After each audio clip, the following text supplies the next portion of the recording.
Pretty sure bet that every one of us has been lonely at some point in our lives. And in today's world, loneliness has reached epidemic proportions, especially among our children, teens, and young adults. Shelby Abbott has written a great new book on loneliness, its causes and cure, and that's what I'm talking about with Shelby on this episode of Youth Culture Matters.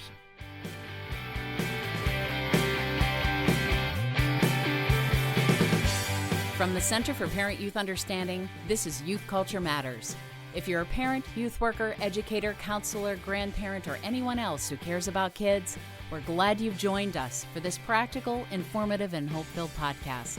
This is a place where together we talk and think Christianly about the rapidly changing world of today's children, teens, and young adults.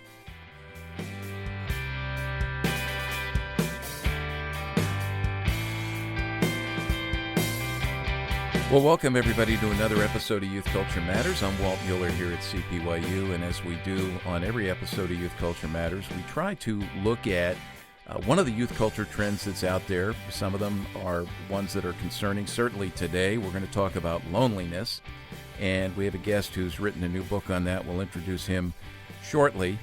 But as we look at loneliness, we want to lean into how to best understand this and then answer our loneliness. And the loneliness of our kids with the truths of the gospel. So as I was thinking about this, when I think about loneliness, obviously I think about times in my own life, but I got thinking about music. I'm old enough now to have a long history with pop music, and I think about some of the most popular themes. We've talked about this before, Chris, on here. The most popular theme, obviously, in popular music is love. Lots of songs about love desired, the longing for love. Lots of songs about love found, celebrating love. And then lots of songs about love lost, lamenting our breakups. Now, obviously, we know that when the culture talks about love, it's not exactly what we might understand biblically speaking, but at least there's conversations about love where we can speak truth into those realities. And so I was thinking about, okay, if that's the number one theme that's out there, what might be number two? And as I was thinking about love desired and love lost, basically, I think one of the themes that comes through a sub-theme in those songs is that of loneliness. I looked that up, and the internet tells me that's a perennial theme in pop music. Nothing surprising about that. And I searched for pop music songs about loneliness since 1960. What came up? Titles of almost 400. Many of those I was familiar with. But there was a qualifier that these are just a few. There are literally songs in the thousands, and I think when you go to country music, I looked at that as well, they can't even number how many songs in country music deal with the issue of loneliness. So we understand this as a universal human emotion in so many different ways. So I was thinking back, Chris, to just some of the songs that speak about loneliness from my own teenage years or my own childhood growing up in the 60s and the 70s, being a teenager in the 70s. So I made a list here. Yes, the song Owner of a Lonely Heart, which has one of the best opening, riffs and intros that there is out there. This was an interesting one. I thought of this. Andrew Gold, Lonely Boy.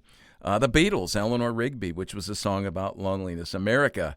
The song, remember how it starts? This is for all the lonely people. The song's titled Lonely People. Three Dog Night sang one. Hall & Oates, one of my favorites from Philly. She's Gone.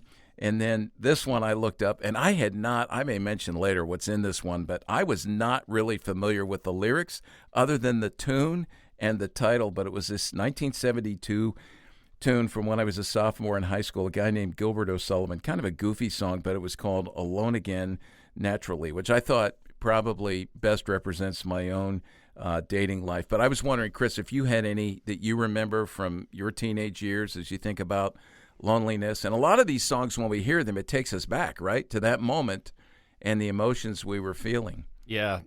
So I did a Google search like you did and came across many of the same ones. I also found that Yes one. That one came to mind, Owner of a Lonely Heart. REM, Everybody Hurts came to mind. And, of course, we're only one episode removed from when I told everyone that my two favorite styles of music are punk music and hymns. So this won't come too strangely. This is going to be left field. You'd never guess what song actually came to mind. And it's Barbra Streisand song. Oh, brother. From the movie, The Way We Were. Yeah. And it's really more about relational change and relational loss, but of course loneliness is just like you said at the beginning, is tied into that. My parents had that song somewhere in the house as a kid, and I think it was not even necessarily on vinyl or whatever. It was like it was on like a music box or something like that. And I remember as a kid, it just kind of gave you that melancholy feeling. It kind of brought about a sense of loneliness. So that was a song that is just stuck in my mind. I don't like the song at all, but it's just one of those songs that is there, and loneliness came to mind. Yeah. We were talking about earworms yesterday, and that's one you want to get out of your head for sure. Exactly. So we're going to talk today about loneliness. It's interesting. I was looking at some of the statistics, and it seems like more and more research and studies are coming out. Education Week back in August reported in their online journal that 1 in 6 people globally are affected by loneliness, and the highest rate of loneliness is among our teenagers, 13 to 17 years old. 21% of them would say that they're struggling with loneliness or they're affected by loneliness. So it's good that we're having this conversation. This seems to be, sadly, on the rise, and so we're going to talk to Shelby Abbott. Shelby is a Philadelphia-based author, public speaker, campus minister. He can tell us more about his background than that, and he's speaking in a variety of places. And he's written a new book that's coming out, I believe, January 1st. Correct me if I'm wrong, Shelby. It's called Why We're Feeling Lonely, and What We Can Do About It, which is beautiful because it's gospel-centered and a wonderful book. And I'm just going to say this right out of the gate. We talked about this prior to hitting the record button here, that in many ways, because of his background, Shelby's written this for university students. That's where he spends a lot of time. However, high school students, parents of high school students, I would say even some middle school students can read this. Youth workers as well. You can teach from this. And two terms came to mind, Chris, as I was thinking about this, that we talk about here all the time related to marketing to teens, and that's age aspiration. They aspire up, right? So a book for university students, high school kids are going to want to read that. And then age compression, that the things that we used to deal with, when we were later in our teenage years, decades ago, are now issues for kids younger and younger. And so certainly this is an important book. So Shelby, welcome. Thanks, guys. It's so good to be here. Now, can I ask you a question real quick? Because you're in the Philly area. I'm setting myself up here to be either very happy or very discouraged. But did you grow up in the Philly area? No, actually, I'm a military kid. So I was born in California, and I was raised all over the world. Okay, so this is risky. I mean, we have I know in the book you talked about loving football. Mm-hmm. Does this mean that the Philadelphia Eagles are your team? I'm sorry, but they're not. No, they are not my team. I should have vetted you first on this. I was born 2 hours from the Bay Area in San Francisco. Okay. So I've been a 49ers fan since I was a baby, which has been really great and really awful sometimes. So, yeah. Well, that's the same as being an Eagles fan, and we'll forgive you. Really great and really because awful. We want to have this interview. We'll forgive you on that. Chris is a Bills fan. We talk about this all the time. So, oh wow, yeah. Anyway, it's exciting. Bills Mafia right now. Yeah. So, Shelby? Before we get into the book, what did I miss? Just about your background. I'd love to hear about that, and then if you can tie it into, how you got interested in addressing this particular topic of loneliness. Yeah, I actually became a Christian when I was 19 through the ministry of Cru at Virginia Tech. And so I was one of those kids who was a good kid, and I thought I was a Christian, but then I came face to face with the gospel and needed to repent of what one theologian called my damnable good works. And so I needed to I didn't need to be rescued from alcohol abuse or drug addiction or sexual promiscuity. I needed to be rescued from something far worse, which was kind of my arrogant religiosity. But God transformed me my freshman year, got really involved in Cru. And then by the time my junior year rolled around, I was like, this is what I want to do. I want to come on staff. I want to work with college students. And so I came right on staff summer of 99. And I've been on staff with Cru ever since, and it has been just an amazing time of getting a front row seat to seeing what the leaders of tomorrow are doing on the campus today. Kind of cut my teeth for the first 7 years of ministry at James Madison University in Virginia. The Worked with Dukes. college students The there. Dukes, The right? Dukes, that's Yeah. right. Yeah. And loved that ministry there. And then I've done a number of creative communication things with Crew ever since. But one of the things that I found, I speak still on college campuses and at different conferences and whatnot. One of the things that I found that it's been the common denominator amongst almost every student that I've had an in-depth conversation with was the element of loneliness. And I thought, this maybe is being addressed in some surface level ways, and kind of everybody knows it because of COVID. But I found that there was more going on behind the surface with young people, of not just, oh yeah, when I was in high school, we had that year and a half off because of COVID, but trying to dive back in as people have done that over the course of the last 5 years or so.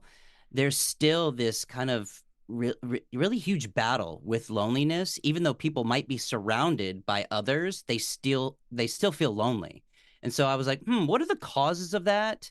And then maybe what are some of the places that we run to in order to try to alleviate loneliness that end up making things worse? And so that's what I tried to do, is find a gospel approach to I picked kind of 4 areas where people are feeling lonely and running to, or what are the ramifications of loneliness, and then address those with specific gospel content to help young people really understand what's going on, and where they're tempted to run might actually end up hurting them more. Yeah. We're going to get into those 4 areas. It's excellent what you've done here.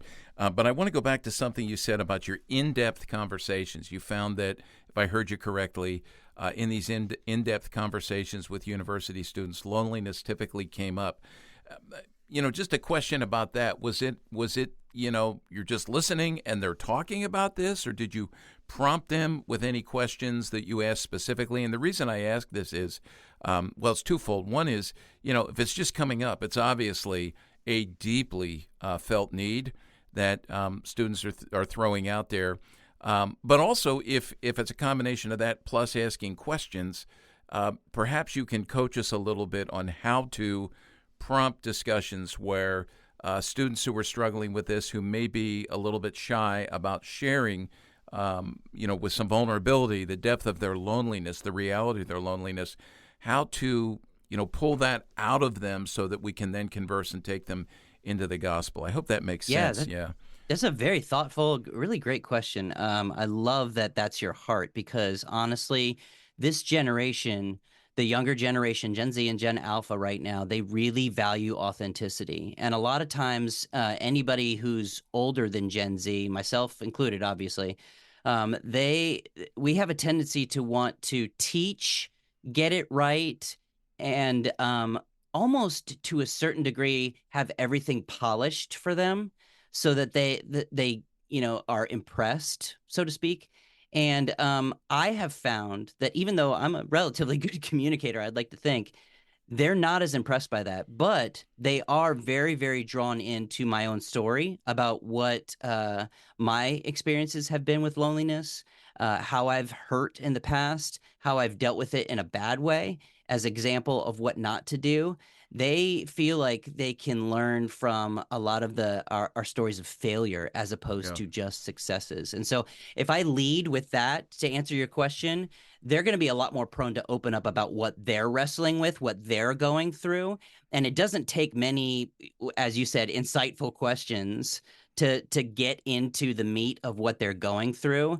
I found that if you lead with what your areas of struggle are, what your areas of failure are even, and then talk about how there is grace and how the gospel addresses the issues that are specific to what you're wrestling with, they will be very, very prone to open up themselves and just be honest about what they're wrestling with. And so we got to listen, really. What we have to do is listen instead of talk.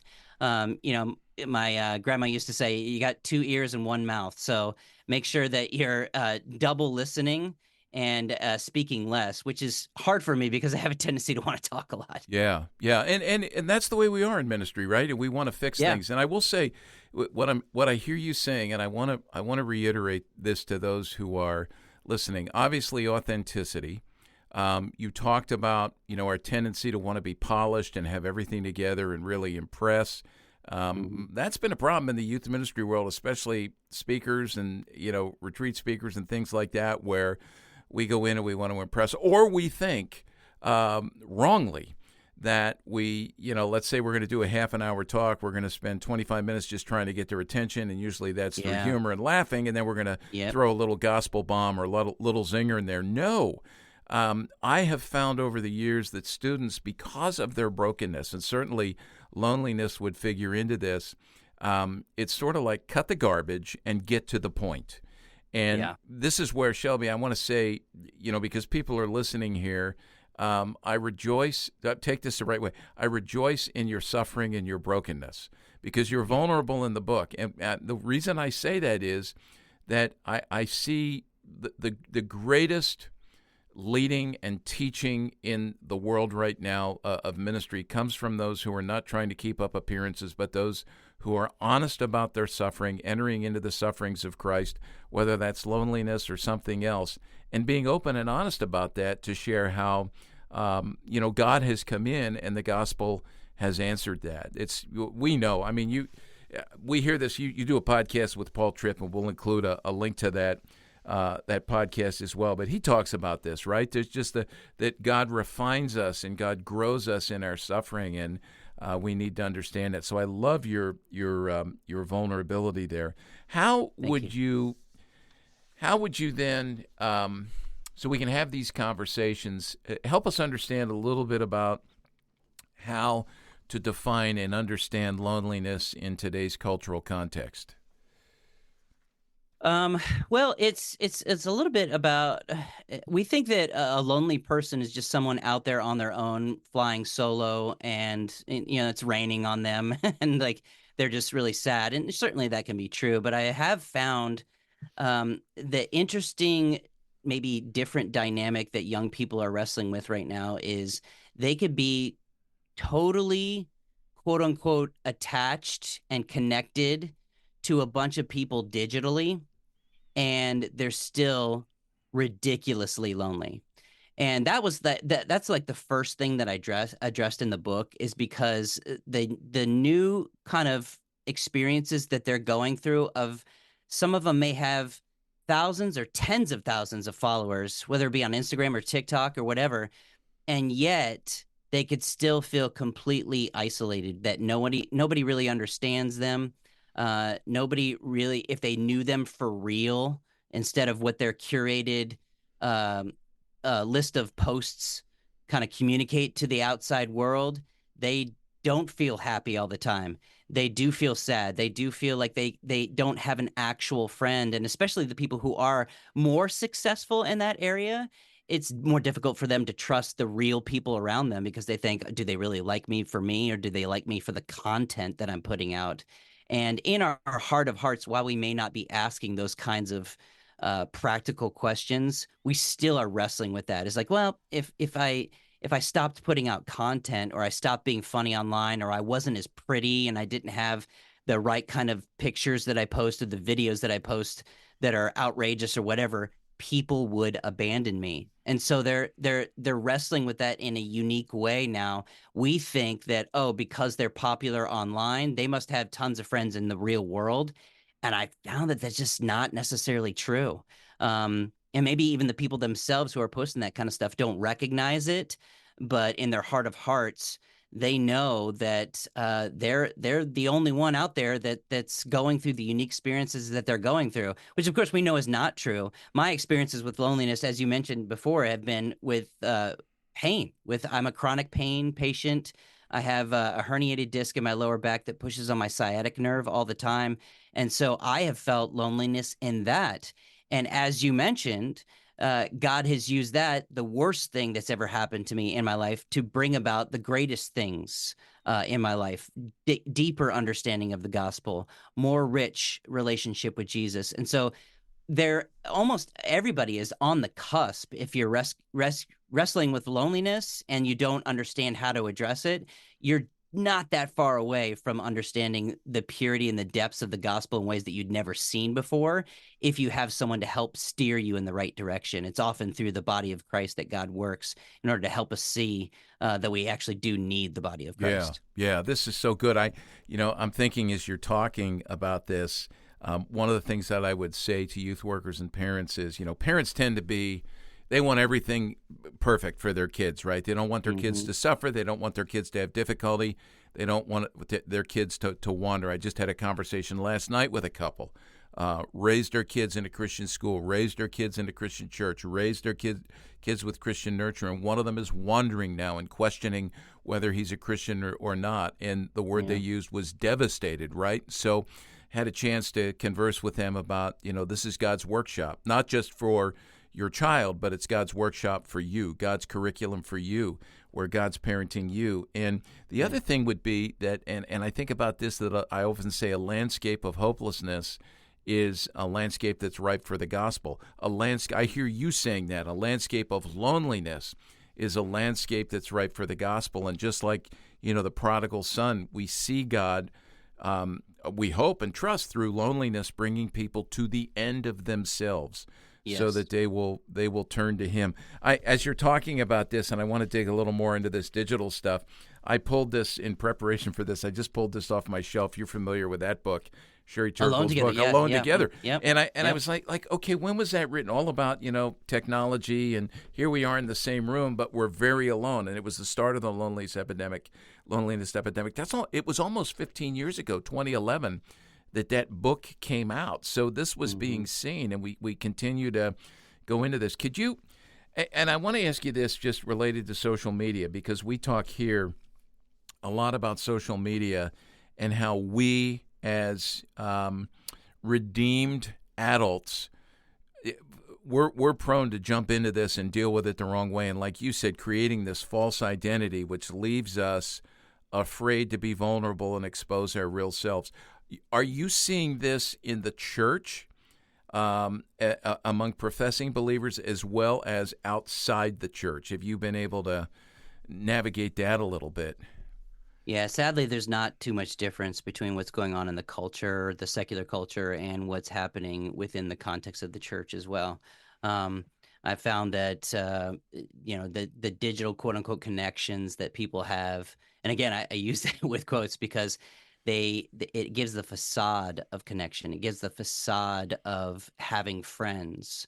Followers are not friends, and there's nothing really that social about social media.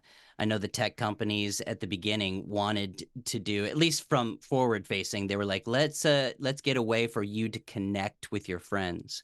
Well, maybe that was the intention in the beginning, whether it be through Facebook or MySpace back in the early days. But then as Instagram, Twitter, now X, and TikTok have come around, it's not about social connections. It's all about entertainment right now. It's just entertainment. There's no such thing really as connecting socially with people. My algorithm doesn't let me see my friends, barely ever. It just gives me recommendations of what they think I would like to follow. And that's problematic in a number of ways, because if we feel like we're connecting with people digitally, what we're actually doing is throwing junk food into a hungry soul that aches for genuine, real nourishment.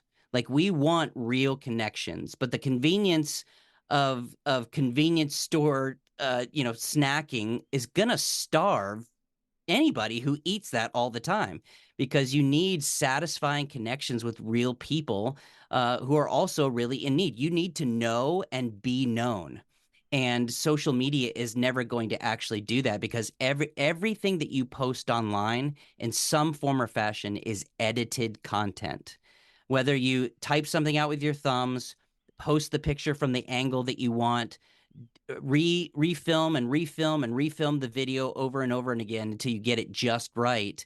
It's all edited content. Therefore, it's not the raw and real you. And as much as we try to save face and put that stuff out there to help people see the best parts of who we are, we need for people to see the garbage in our lives. Yeah. We need for them to see us ugly cry and mess up And then we need someone to come around us, throw their arm around us, and care for us in the context of being a failure. And social media will barely ever give you that opportunity to do that. Yeah, as I hear you say this, what I'm imagining is, if I'm a person who is working very hard to curate myself, my idealized self on social media, and I'm a follower of Jesus Christ. I mean, obviously there's an issue there where I have to be thinking about where I find my identity and the idols of my heart and that sort of thing. But I walk in to a worship service on a Sunday morning, or I head over to my local church where I'm a member, and I walk in on a Wednesday night, for a small group or, whatever it is that's happening. I can't be myself. I have to keep up appearances. And so the vulnerability, which is needed to foster growth individually and in the body of Christ, is gone, and it just undermines everything good. So this is great. We're talking to Shelby Abbott, and we're talking about his new book on loneliness. We're going to take a little break, and we'll come back and continue our conversation.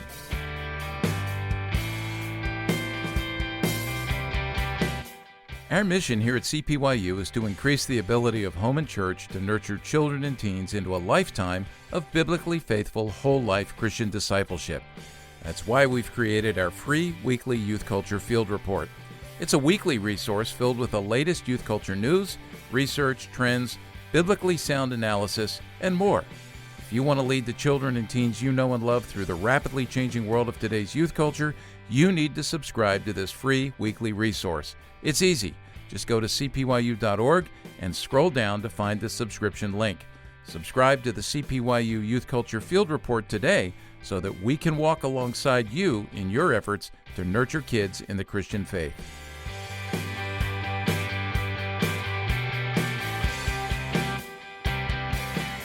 So we're talking about loneliness, and at the top I was mentioning some of the songs over the years, hundreds if not thousands of songs about loneliness. And I can't let this go by without a reference to someone who's popular now, and that would be, fasten your seatbelts, Taylor Swift.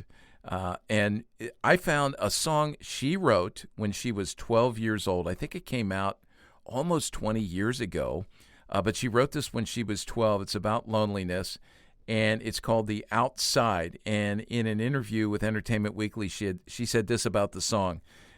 It's about what I was going through at the time. I was a complete outcast at school, never fit in, never felt like I belonged.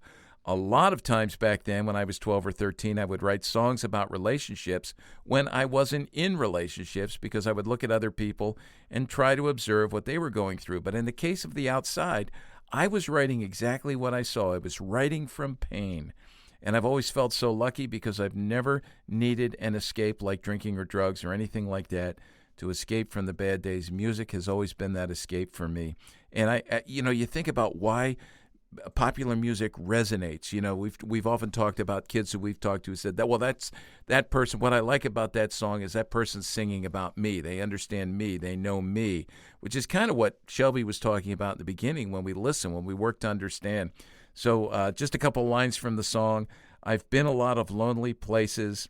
Nobody has ever let me in. On the outside looking in, I've been a lot of lonely places. And I think that resonates not just with students who are dealing with loneliness, but many adults as well. If they were honest, they would say the same thing. So, Shelby, in the book, we've talked a little bit. You mentioned there are 4 particular areas that people run to. So I'm thinking there, those are obviously idols, false redeemers, and we try to fill ourselves with those things, and it never happens. You mentioned first screen time, and I want to mention that the book just doesn't identify the different things that we run to, these false redeemers or things that we think are going to bring us out of loneliness or even just out of the brokenness and the pain that we have of not being in Christ. And by the way, believers run to these things as well. Who was it? John Calvin said we're idol factories. But you mentioned screen time, and what I love is for each of these 4 areas, you not only define, but then you follow up with how we find authentic healing, what you call with a screen time gospel grasp, and you go into the gospel for each of these 4 areas. Would you just mention something about relationship? That's your second area there, and how we run to that, and some of the specific ways that you've fleshed that out in the book. Yeah. One of the ways that I've found, at least with college students, because that's the primary audience that I work with, is that they have a tendency to deepen their disconnection with others by running to places like pornography and just kind of casual hookups, casual sex. And it's we think, oh, maybe not my kid or not everybody. And I've found, and it's not, or just guys. It's not just guys either. It's women as well. And so we think that if we can get that quick hit of just feeling better, it's a very, very fast, you know, quasi solution to what I'm feeling. Because if you're feeling pain, if you're feeling lonely, if you're feeling isolated, you just start to flail and you want that pain to go away. And so porn offers a quick hit of pleasure to help you feel better. But often, if not always, people feel a deep sense of ickiness and shame afterward. And the reason for that is because sex is sacred. It's valuable. It's got weight to it. It can't be treated casually. And so when we run to those kinds of places, it ends up making us feel more lonely because we're steeped in guilt and shame, and we don't want to talk to others about what we're actually going through. The most freedom that I've seen from this kind of stuff is when people get together as groups and they actually talk about this stuff in real, honest ways. They don't dramatize it or make it look fancy. They just really just talk about what they're going through, and they don't sensationalize it either or throw an excuse that like, well, everybody goes through this. I've seen men get together and talk about this in real honest ways, and there's nothing that really helps that uh, alleviation of loneliness happen more than in the context of people that get you. They go through what you're going through, and since so many young people are wrestling with porn use, they have a tendency, if they talk about it honestly, if they're really really genuine about what they're going through, then they feel a connection with the other guys who are going through it as well. And it's not just about like checking a box and making sure that, hey, did you do anything this week? Did you look at anything this week? No, it's about getting into their lives and helping them know what their true identity is in Christ. If you help young men to understand, and young women obviously, what their true identity is, who they are as a person at the core, you'll begin to be able to battle your fight with lust, your fight with pornography use, your fight with wanting to just hook up with someone to make the pain go away. It's a important thing to do, to know that like when you're tempted to run in the opposite direction of people and God, that is the time when you actually need to do just the polar opposite of that. You need to run toward people. You need to run toward God. And even in your ickiness that you're feeling, God completely accepts you if you are in Christ. He loves you, and it gives him an opportunity to shower his grace on you in ways that you may have never experienced before. So the suffering of going through that kind of thing has a tendency to want to push people into greater and greater degrees of loneliness, when if you would just run toward God and run toward God's people, it actually will help to feel like it's a genuine solution. It's not something that's just a quick Band-Aid. Yeah. Boy, pornography is a really deep and dark rabbit hole that we spiral down into. I love our friends at Harvest USA have offered some great resources there on that, and done Yes. so in a grace-based, gospel-centered way, which I appreciate, getting back to the creation narrative. You just mentioned there getting students or getting people to open up, getting men to open up about that. Are there any specific ways that you've learned that to sort of, pop the lid on that and get people to open up? Or are there any strategies or questions you've used, to get that? Because obviously, until we talk about it, we're not going to be able to take the steps to find the healing that we need. Yeah. I mean, the solution that I offer in the book specifically is gospel friendships. Yeah. Not only just connecting with the same sex as you're going through the difficulties of what you're experiencing and running to porn and casual sex that ends up creating more loneliness, but actually running to people who not only understand what you're going through, but then also One of the things that we have a tendency to do in our culture right now is almost sexualize everything. And now we have a tendency to sexualize everyone, regardless of whether you're male or female. And that is not only tragic, but it pushes out the opportunity to gain real friendships with people. Friendship is something that is not easily understood amongst many in various generations, because we have a tendency to think, oh, a guy can never be an actual friend with a girl. Well, why? Why is that? Why is that constantly just a stated belief amongst so many Christians now? It's because we have a tendency to view other people primarily as potential sex objects instead of primarily as potential friends. And when we do that, we fall into traps of either regularly avoiding the opposite sex or regularly kind of mentally drooling over the opposite sex. And if we could just if we could help other people and dive into God's word to help us see that the Greek word phileo is used more in the context of love, which is a brotherly type of love. Philadelphia, the city of brotherly love. Evidenced well by all Philadelphians, right? Evidenced well by all Philadelphians. Exactly. But we have a tendency to think of love in as the Greek word with eros, which is like a romantic sexual kind of love.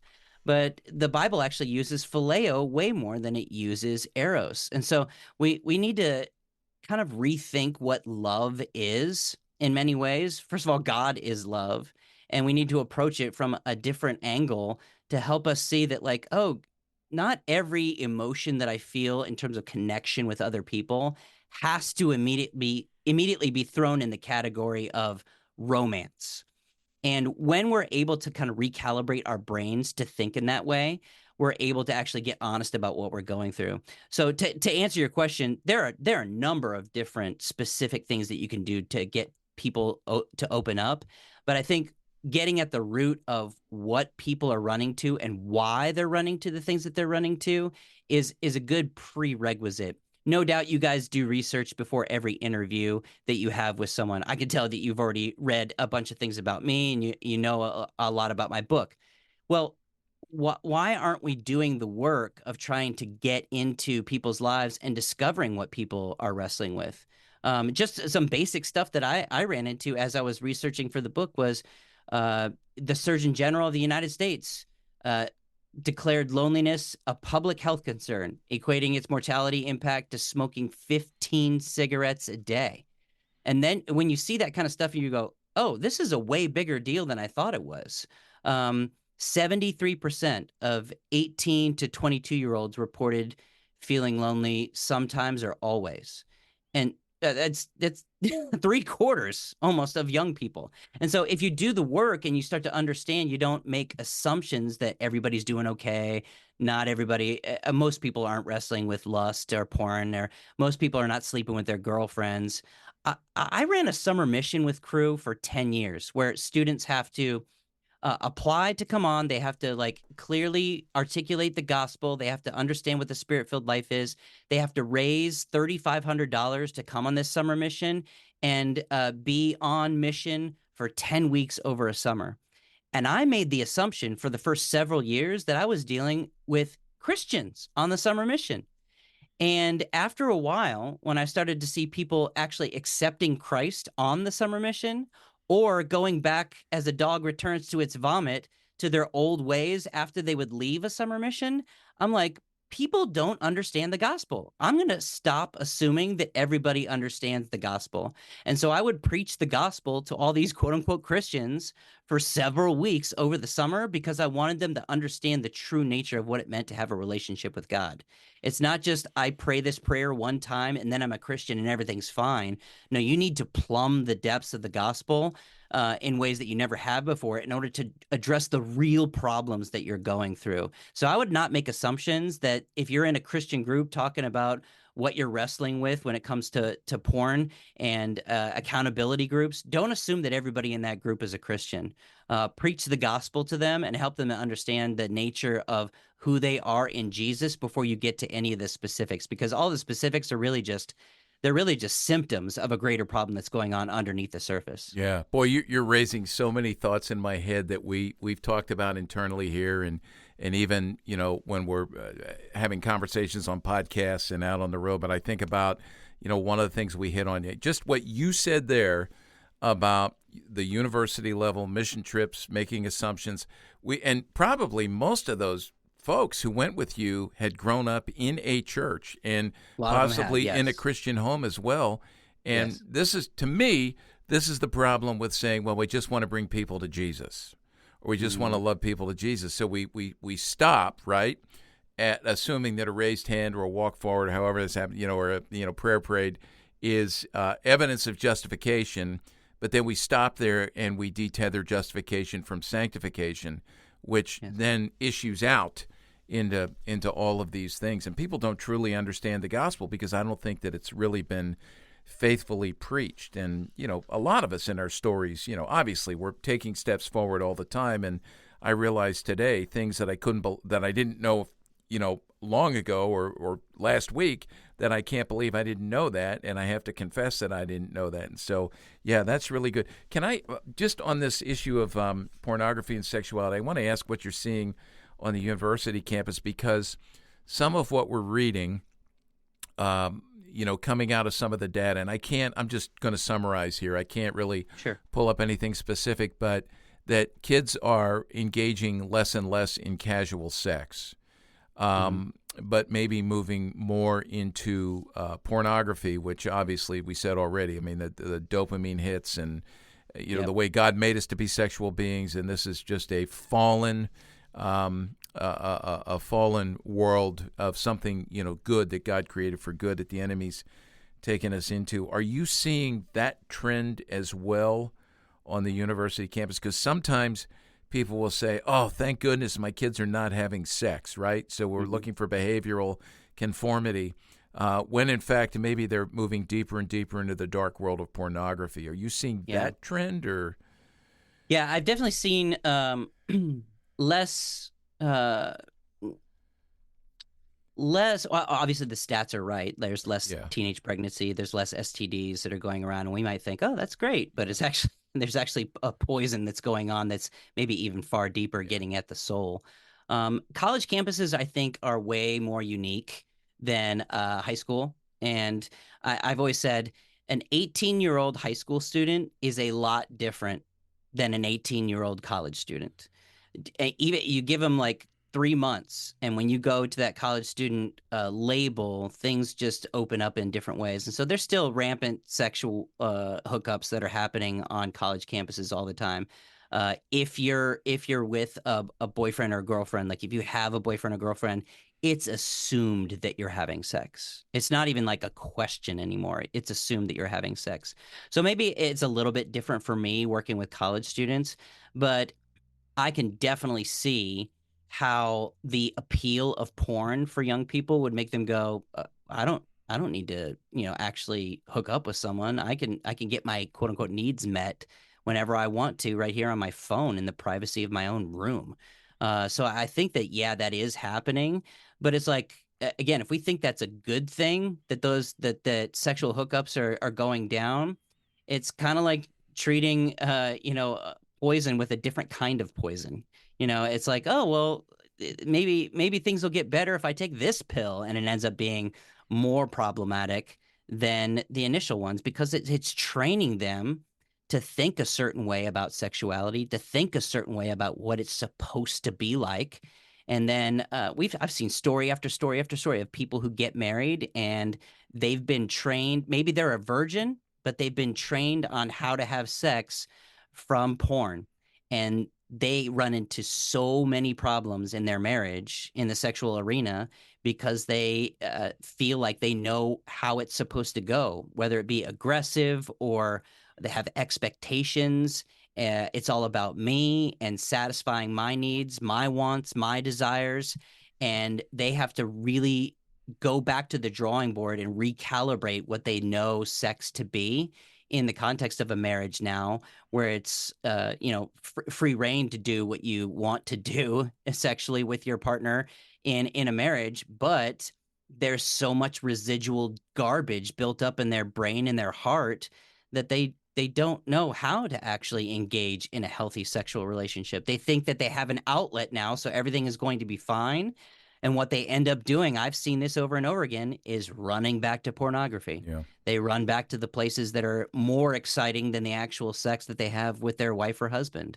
And that's obviously tragic on a number of different levels. Yeah, I love the way you address this at the in chapter 4 as you're talking about relationship after describing how this contributes to loneliness. Authentic healing comes through gospel friendships, which you mentioned. And I'm just going to say before we take a break that for those who are listening, this is where, and boy, we really, wave this flag a lot here at CPYU that your kids and you are marinating in the soup of a culture that, as Shelby said, is just completely overly sexualized to the point where some of these issues we're talking about here, which the Bible clearly calls out as destructive, as undermining our human flourishing, as being sinful and immoral, going against God's will and God's way, some of these things have moved culturally from being seen as things that we should not engage in, actually being virtuous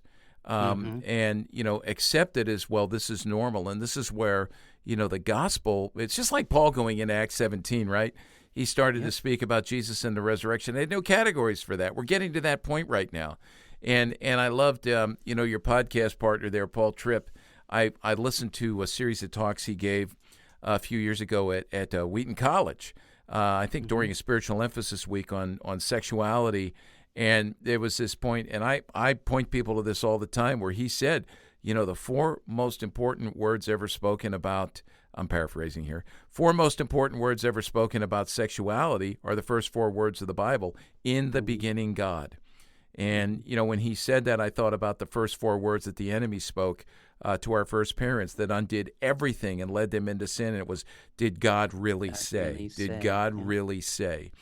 And so this is where we have to be diligent in knowing this and living this and teaching this to our students. This is so good, Shelby. We're going to take a last break here, and then we'll come back and finish up our conversation with Shelby Abbott.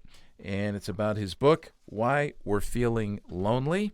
And then, of course, the subtitle, and what we can do about it. Good gospel answers to this. We'll be right back.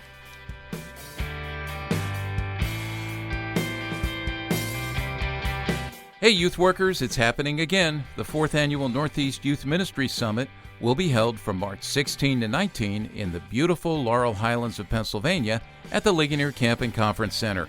We invite you to join us for 4 days of deep and practical youth ministry training, shared meals, worship, and community building, all around this year's theme of Every Square Inch.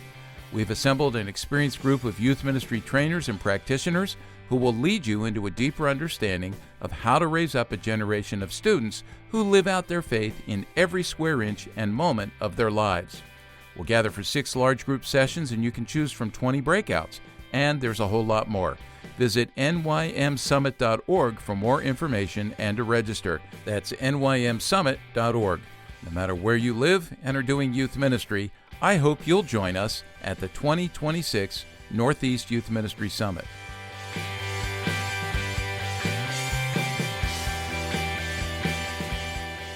Well, I want to let you know, if you're listening to this podcast, which you're hearing me now, obviously you're listening, I want to remind you, if you're familiar with our podcast, that you can go to cpyu.org. We encourage you to go there all the time because we're updating what's happening in the youth culture there and providing lots and lots of free resources. But if you go there and find the player for this particular episode, you'll find it in the first couple weeks that it's out on the homepage. If you scroll down, you'll see our 3 podcasts there. Youth Culture Today, The Word in Youth Ministry, and this podcast, Youth Culture Matters. Click on this episode, or if you have to dig deeper and get in there and find this episode, just scroll down under the player. And as we always do, Chris Wagner, who's here pushing all the buttons, pulling all the strings, he's really running everything here.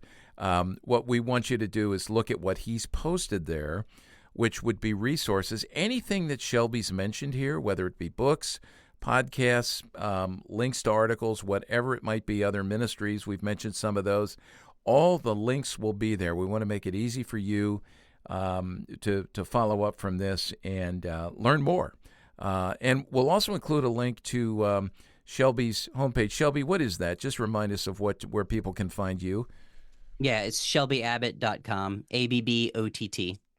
I thought you'd have to. Very simple. Yeah, you have to spell that last name right because people Usually forget I a B do, or yeah. a T. Yeah, they'll forget a B or a T. Mostly or people both. forget Yeah. the second T. Yeah. Yeah. So Double Shelby, B, double T. Yeah, double B, double T. You've said that a few times, right, over the course of your life. So that'll be there as well, and we want you to go and see what Shelby's doing, what else he's written, what a great resource he does here in the church and certainly in the youth ministry world. So, Shelby, just real quick, you've got two more in the book. We've mentioned screen time, we've mentioned relationships, and looked specifically at pornography and casual sex in that. But the last two that you mentioned, you just want to mention them briefly and give people a little bit of a taste of what they can expect when they get to the book. Yeah, the third part is community, and the major problem that I don't think I need to mention, it's a huge issue in our culture right now because everybody knows it, is polarization, tribalism, anger that people are feeling. And I found that it's a little bit more prominent amongst older people who start to get into their mid-20s or so. They get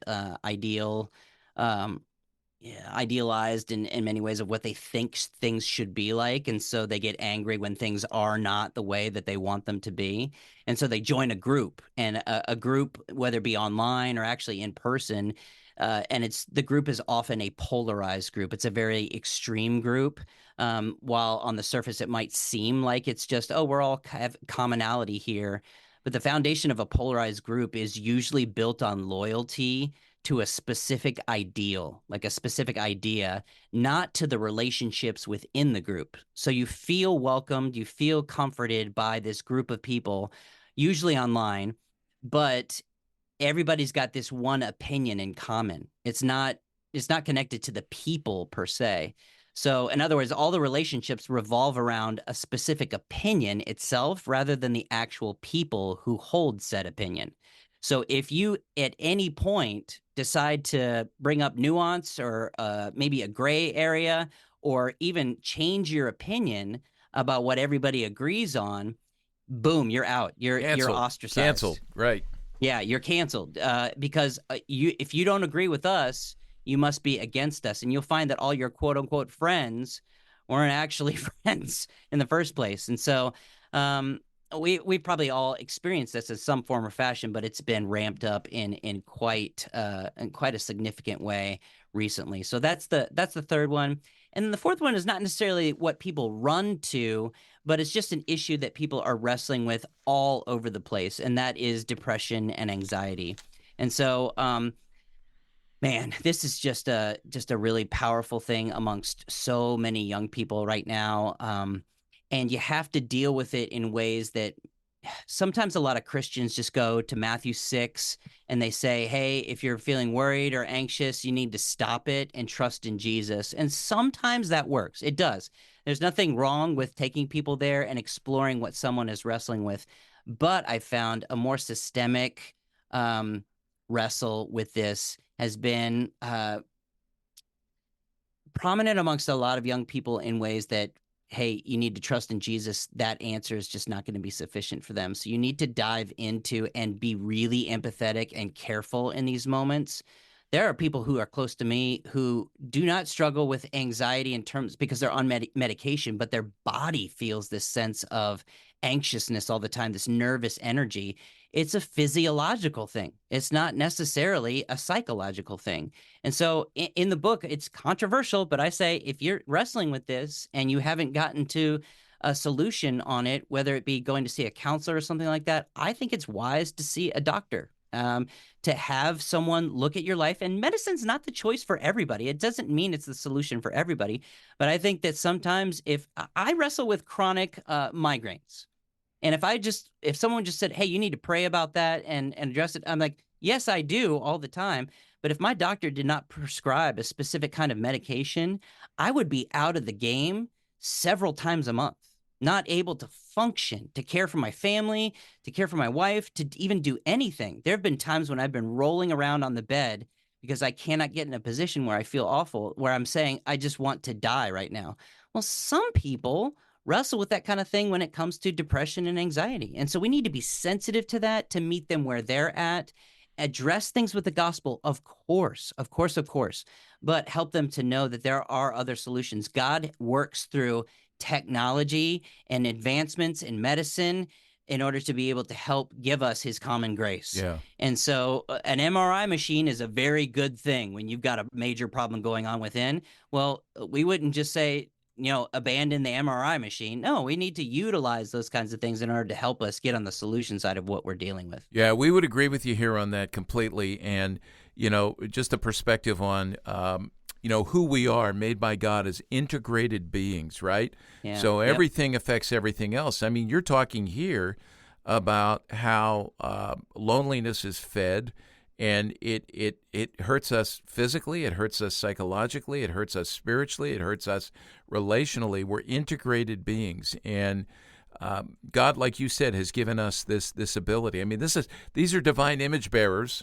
They may not be worshipers of God, the one true God, but they're divine image bearers who are making something of the world and reflecting that creative sense that God's put in us, the creation mandate. And they're making good things that help us. And so the brain, look, why do we assume that everything in the body but the brain is an organ? And we can treat everything but the brain. And I'm with you. Medication's overused, it's overprescribed for everything. For sure.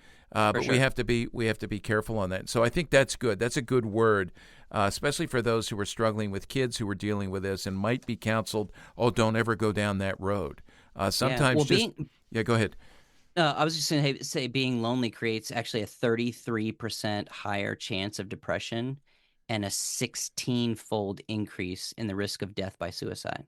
So, let's not say that this is not that big of a deal, because it is. Yeah. It really is. And so we need to get on the solution side of this in whatever way that we can. And so if you have a young person in your life, if you have a son or daughter who's going through this, a grandson or granddaughter, or if you're dealing with youth workers right now, if you're talking to them on a regular basis, know that if they're wrestling with loneliness, it's something to be addressed. So listen, engage in those conversations, ask hard questions, and help them find real and genuine solutions. Yeah, and I love how you end the book. The last chapter, it's really not standalone. It wraps everything up in a good way. You title it The Long Game.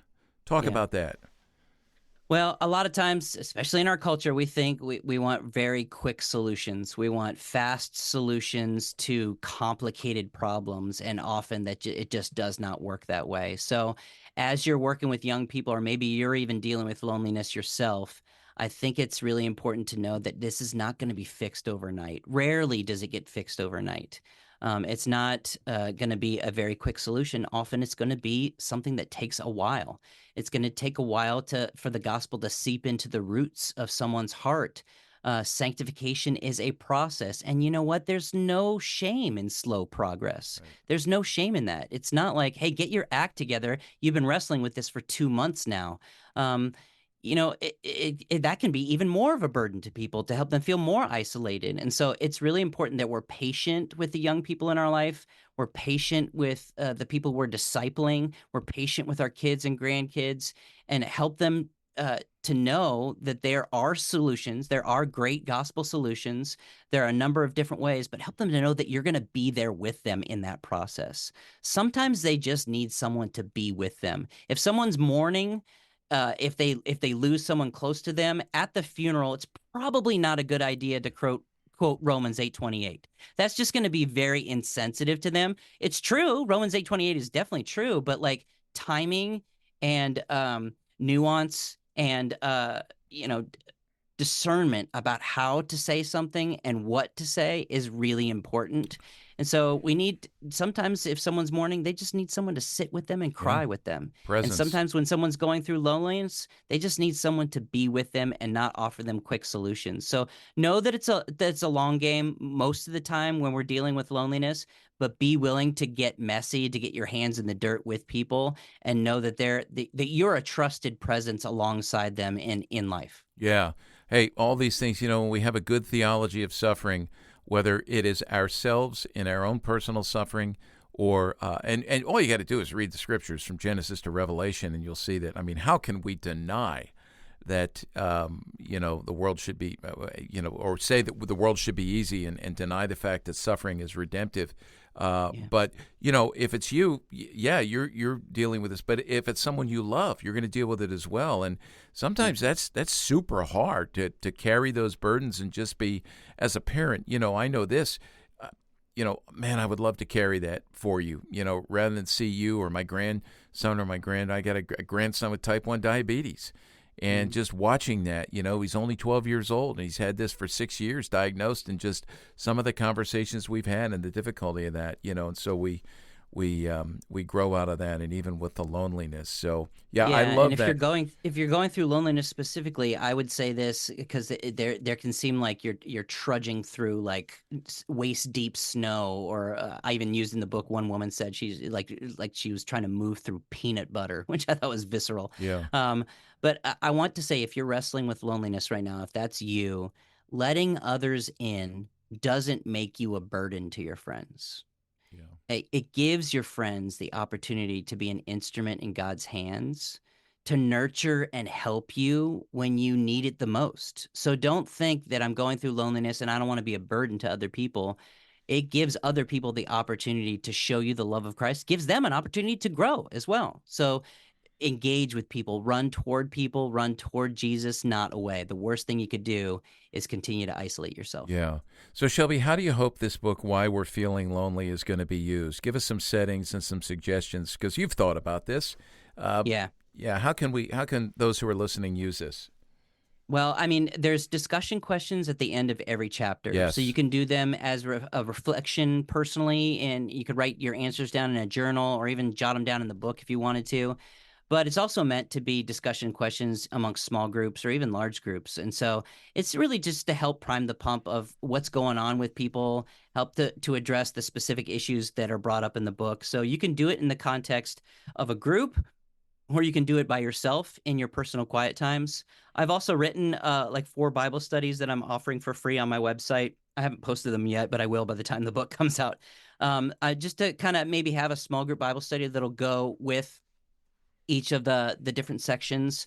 I feel like this can be used as a discipleship mechanism for dads and moms who want to go through it with their kids, parents and grandparents, but it's also something that you could do in your youth group and go through in your small groups in high school. And like you even said at the beginning, middle school, this is not just for 18 to 28-year-olds.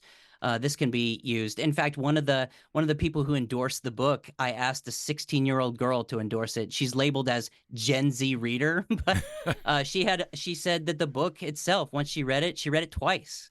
And when I asked for her endorsement, she basically said, "This book changed my life."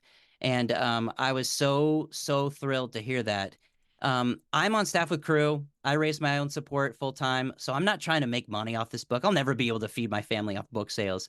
But what I do care about is helping the next generation to really come out of something that's dark and genuinely affecting them in negative ways. So I think that this book can be enormously helpful in a number of ways. So I want as many people to read it as possible because I care about the next generation. Yeah, I love all those things you said. I just want to reiterate, you said grandparents, right? I'm a grandparent, and this is going to be so helpful for me. It is helpful. I read through the whole book. It will be helpful in my discussions that I have, and I can point grandkids to this. Another suggestion I would make is, hey, if you're in a church where you've got, I know this is the way it is at our church, our local church, where Lisa and I are, Sunday school, right? If we still call it Sunday school, we do. You could use this with the youth group. You could use this with adults, a group of parents, outside, the Sunday morning time as well, which Shelby mentioned. But I'm actually thinking that this might be a good one if you want to give this a shot. Parents and teenagers together, and work through the book. So I think that would be great. Okay, so final thing, give us. I always ask this question: give a word of encouragement to parents. Give a word of encouragement to youth workers. We know we have more groups than that, but those are 2 of the large groups that are listening. So parents first, and then youth workers. Yeah, I'd say to parents, it's real important that you lean into the difficulty and suffering of trying to get to know your kids. And I do mean it can be like difficult and suffering. It's really hard sometimes to actually move into their world, listen to them, and try to pay attention to what's happening. And I think listening is one of the best things that you can do when you're talking to your young kids. Try to discover what's going on with them. Give them the freedom to be honest about what they're going through, and don't immediately try to correct them all the time. That is really, really hard. It's very, very difficult to do that. But especially when you're like, oh my gosh, I didn't know my kid was struggling with this kind of stuff. I got to get in there and try to fix it. And I know that's the natural tendency of every parent. I'm experiencing that right now. I have a 14-year-old and a 12-year-old, and I'm trying to get in there and ask, like, hey, what are people your age talking about right now? What are you wrestling with? What's your biggest hopes and dreams for the future? Do you have any desires that you feel are not being met? Things like that. Where have I failed you in the past? I found that the more vulnerable you're willing to be, and the more you're willing to understand your child and not just assume that you know them already, the more that they actually will be genuine and honest with you. So that's what I'd say to parents.